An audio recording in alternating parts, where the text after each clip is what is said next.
The transfer portal is on high alert because the portal window is about to open Tuesday. Over on the 24/7 Sports YouTube channel, they'll have an entire special for it on Tuesday morning. But in the meantime, here's what's up. I am hearing still that we should expect a ton of movement, some big names. I am stopping short of sharing those big names because, number one, it's normally told to you in confidence. Number two, I don't know if they're going to move. So some of them are going to move. I don't know which ones are going to move. I want to remind you of something as we dive into this. So everyone, of course, is focused on who's going to transfer, and you're focused on the big names that are going to be on the move. This is a really, really ugly business now. Once guys started getting treated like professionals on the positive side of things, they started getting treated like professionals on the negative side of things. That means it's not just transfer portal week, guys. It's also cut week. You won't hear that terminology. It's very, you want to call it underhanded, you want to call it nasty business, whatever you want to call it, it's real. So not only are you going to have some big name guys garner all the headlines because they're on the move now, you're going to have some guys also subtly but at the same time forcefully informed that you don't really have a spot here anymore. Sorry. We'll help you out as best we can, but bye. And so that's getting ready to happen. Some guys know it's coming, some guys don't know it's coming, but how uncertain are these next couple of weeks going to be? This thing's open 15 days, starting Tuesday. It's so uncertain that we have entered into a world where coaches text me and ask me what I'm hearing, which is never the world we should live in. But Bradley is my witness. I'm on the softball field the other night, 2-0 start to the season, by the way. We get done. Keep the cell phone in the book bag for softball games. Requires intense focus to start the season 2-0. Pull out the eye, Josh. Boom, there it is. Major head coaches. You hear anything about my roster? How wild is that? It's supposed to be me asking them, not the other way around, but it just goes to show you how uncertain things are. And I've hit up as many informed people as I can about this, and the best intel that I can get is either we think we're good, but we don't know, or we think we're going to lose so-and-so, but we don't know. And a lot of times what you'll find is you'll be the last to find out. If you're just a fan waiting at home, yeah, you'll be the last to find out. But what you don't realize is sometimes the head coach of your favorite team will have found out 15 or 20 minutes before you did. Sometimes they're finding out along with you because the guys breaking the news are actually ahead of the head coaches, especially on the side that's losing the player. That's just the way it is. So it's going to be a very uncertain week, and because of that, I know there are wildly varying opinions on how volatile these next couple of weeks are going to be. But my whole point is, if you got head coaches unsure of the status of their roster, they're the best sources on this thing. Or certainly, if they're not the best, they're way closer than you and I ever will be to the situation. So if they don't fully know, no one can fully know. I have heard way too many people, I've spoken personally to way too many people who expect sort of a couple of big moves early to be the dam breakers in this whole process for it to all be smoke and no fire. So I think we're going to see a lot. Who's out there looking for what? I'm telling you, a ton of teams are looking for interior defensive line help. Texas needs it. LSU needs it. Auburn needs it. Oklahoma. A lot of teams would love it, but some of them are expected to be like legitimate national championship contenders this year, and they need it. I think Georgia would take one if the right one came along. Bama would take them.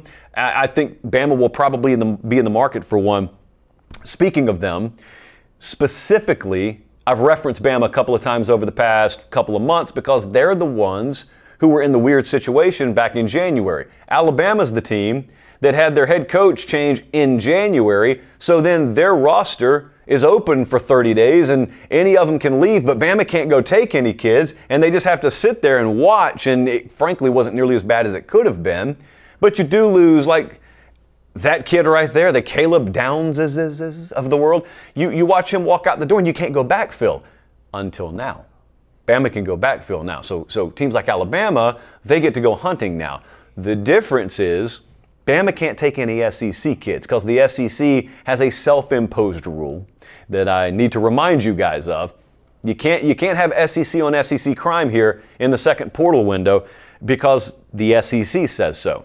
Now, that does sound like good news, like some of you out there clap and then you realize, oh wait, that just means they're going to come after our players. And yes, you are correct about that. A bunch of teams in the South have a bunch of money to spend.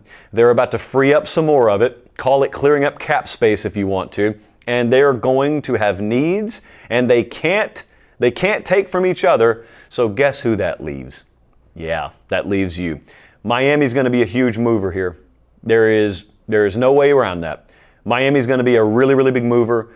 I would say half a dozen or more impact players they will target. I think they feel good about several of them and frankly have for a few weeks. So I don't know who the big winner is going to be. Like, we'll have that segment a couple of weeks from now.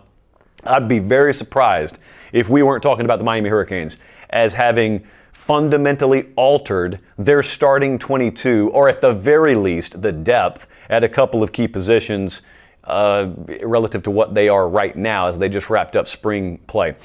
Oklahoma, they're going to get any offensive line help? Very curious there. Talked the other night about how the NIL situation at Oklahoma has been a little unique because they've made moves on the defensive side, but the offensive side, specifically O-line, it's kind of still wait and see. I don't think there's any Oklahoma fan that has read practice reports, looked at clips of practice. You'll watch your spring game. I don't think any Oklahoma fans are looking and saying, whew, all right, well, there go my concerns about the offensive line. We're good there. No, you're not. Not if you want to play at the level you think Oklahoma football should be playing.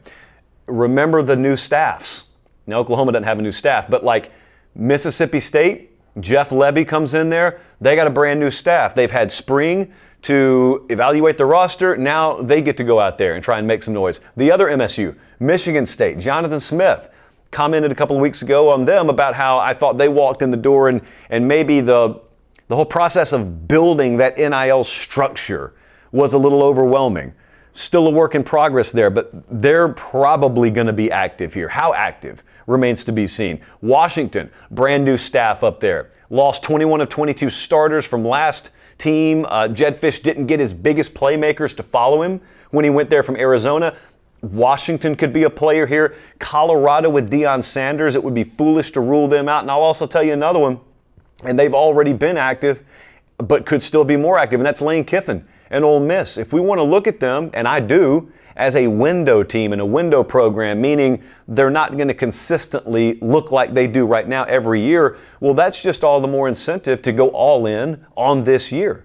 And it would surprise me if they weren't active, actually, these next couple of weeks. But just remember now, with Ole Miss, with any of those teams down south, that SEC rule, you cannot be looking at Alabama going and taking kids from Florida. You will not see Ole Miss taking kids from LSU or vice versa.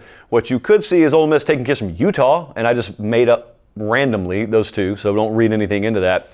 But it's I don't cover the portal exclusively, but we talk about it a lot on the show.